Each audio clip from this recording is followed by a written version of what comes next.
Καλησπέρα! Είστε καλά! Σταμάτα λίγο γιατί σήμερα νιώθω ότι πρέπει να μιλήσω. 20 χρόνια Άρδας και δεν θα μπορούσε να ανοίγει κανένα άλλο συγκρότημα αυτή την εκδήλωση παρά μόνο ένα συγκρότημα από τον Εύρο.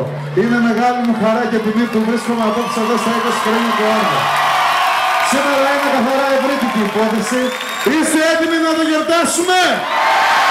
Κι εγώ έτσι νιώθω. Ένα και δύο πηγάματα κύματα. Ναι, αυτά τα κύματα στα μάτια δεν έρθουν.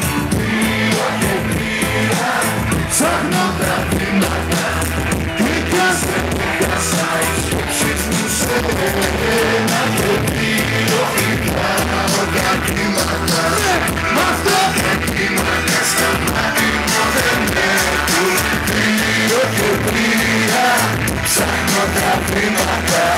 Κλικάσε, κλικάσα οι σκέψεις μου σε ένα.